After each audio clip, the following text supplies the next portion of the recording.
So in this next section, what we're looking at is two types of graphs. We're looking at graphing using adding ordinates and also reciprocal graphs, which we've seen a bit of in trig.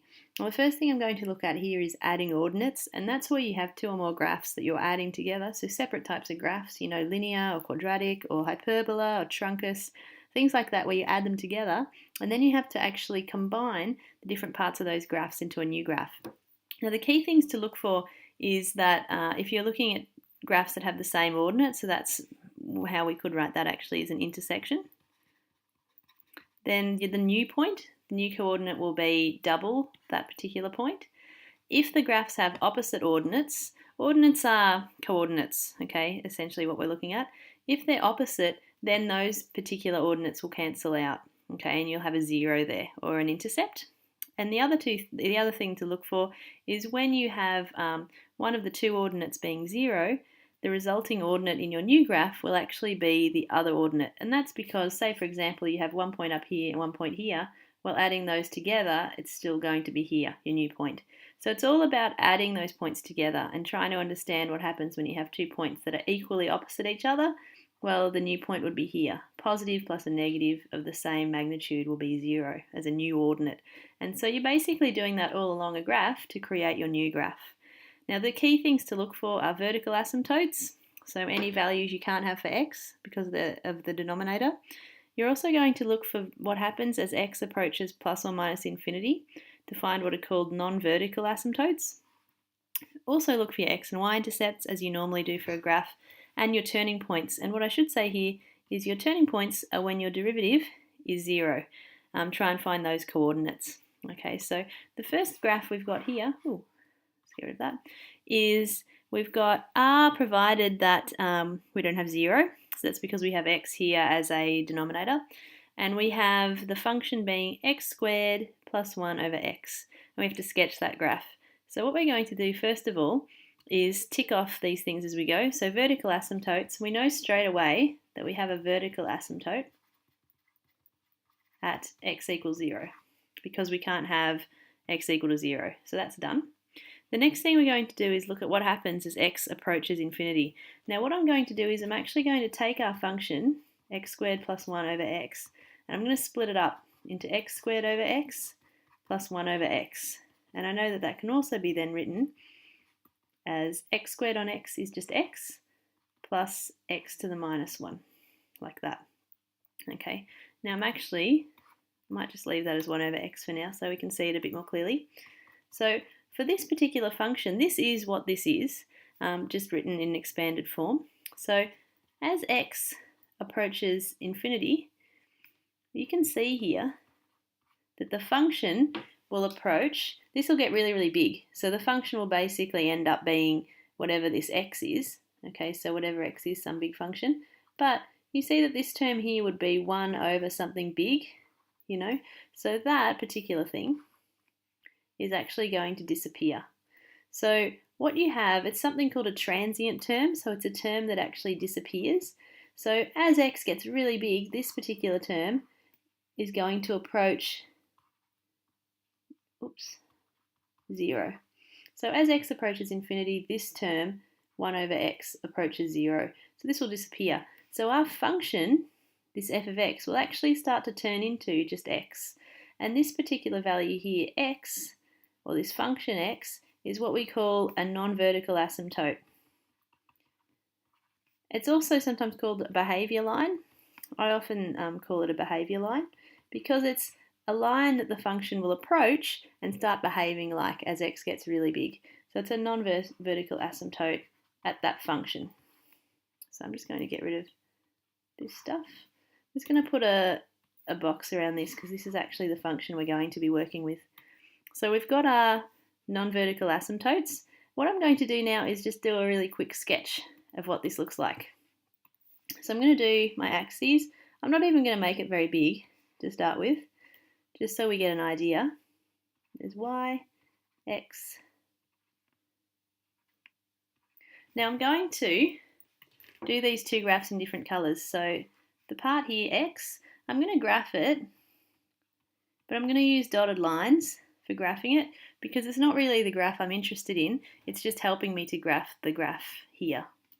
So that's y equals x. And you could put in points there, to show that that's what that is. The other graph, I'll do this in purple, 1 over x, is your hyperbola. So it has this kind of vibe. Okay, and we know, and I can do this in red, my actual graph is going to be in red. We know that we have a vertical asymptote as a result of that hyperbola part.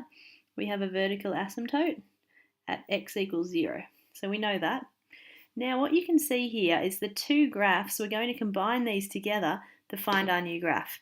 So you can see here, at this point we've got an intersection, and remember wherever we have an intersection, the graph will be double that value. So if we add this amount twice, or add it to itself, we'll have a point that's up here somewhere. So it's that amount plus that amount again.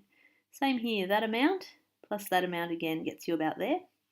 Now as your purple graph starts to approach 0, okay, so this is on this side, this is x getting really big, x approaching infinity, x approaching negative infinity.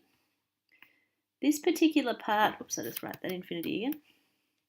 This graph, this purple graph actually has less and less and less of an influence on what's happening to your graph overall because it's getting smaller and smaller.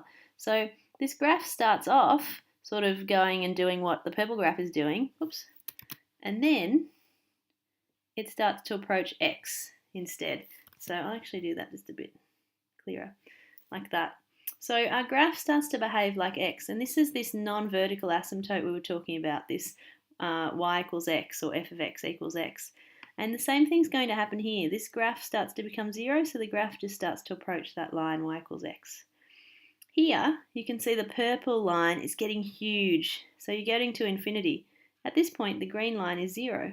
What's 0 plus infinity? What's massive? So the graph is actually going to start behaving now like the dominant purple graph at that point, and also at this point starts behaving like the big graph, the purple graph. So you can see that the graph that we're building here, this graph, x squared plus 1 on x, is the red graph.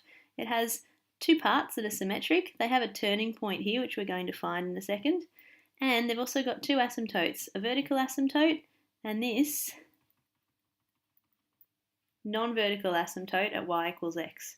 So now what we're going to do is try and find the intercepts and turning points. Now you can see here, because of the asymptotes, you actually have no x and y intercepts, so don't have to worry about that. We will find the turning points though. So I'm going to just look at this graph on the next page, and then we can do a nice proper sketch of what's going on. So for our turning points, we have our derivative, which is, now I'm just going to write this graph out in a different way. So we've got x plus 1 on x is the same as x to the minus 1. Just makes it a bit easier to differentiate. Derivative of x is 1, derivative of x to the minus 1, power comes out the front, and take 1 off the power. So it's 1 minus x to the minus 2. And we want to know when is the derivative equal to 0. And setting that up, I've got 1 minus 1 on x squared equals 0. That implies that 1 on x squared equals 0. And because x squared is underneath, I'm going to flip that over, flip 0 over, that's just 0. So we have x squared, oops, should have a 1 there, put that 1 back, still 1. X squared equals 1, and so x equals plus or minus the square root of 1. So our turning points are going to be at x equals plus or minus the square root of 1. And I know that when x equals 1 in my function here, I'd have 1 plus 1 on 1, which is 2. And when x equals negative 1, I'd have negative 1 plus negative 1, which is negative 2. So I've actually got my 2 points there. So my turning points are 1, 2, and negative 1, negative 2. And now what we can do is we can do our proper graph. So we have the kind of basic shape from before. We know where our asymptotes are. I'm going to make this a nice big graph because it's going to look, oops, like our proper graph. And I'm going to mark in 1, 2, 3, 1, 2, 3. So I'm just putting some tick lines in. And again, I'm going to just mark in my lines here. Now I know that y equals x is the line that passes through 1, 1, 2, 2, 3, 3. So that helps me to put that in properly. And that's my line y equals x. That's a non-vertical asymptote. And oops, I'll put in my vertical asymptote. So my vertical asymptote at x equals 0. And now I can put in my basic shape of the graph. So I know that the graph has this kind of shape, and I know that I have 2 turning points. Those turning points are at 1, 2, so 1 is there, and I'll just label that 1, 2. 1 is here at -1 and -2. -1, -2, and we've got this shape approaching the asymptote, turning, and then coming back.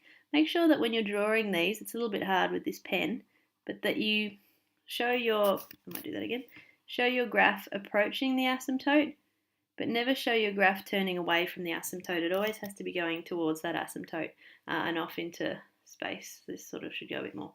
And it shouldn't be touching your asymptote as well. So that's the graph for this particular function, which was x plus 1 on x, or the way that it was actually given to you was x squared plus 1 over x.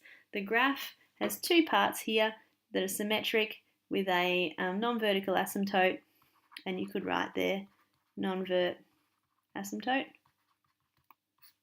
at y equals x, a vertical asymptote at x equals 0, and the 2 turning points by finding the derivative, letting it equal 0, and then finding what x values satisfy that equation.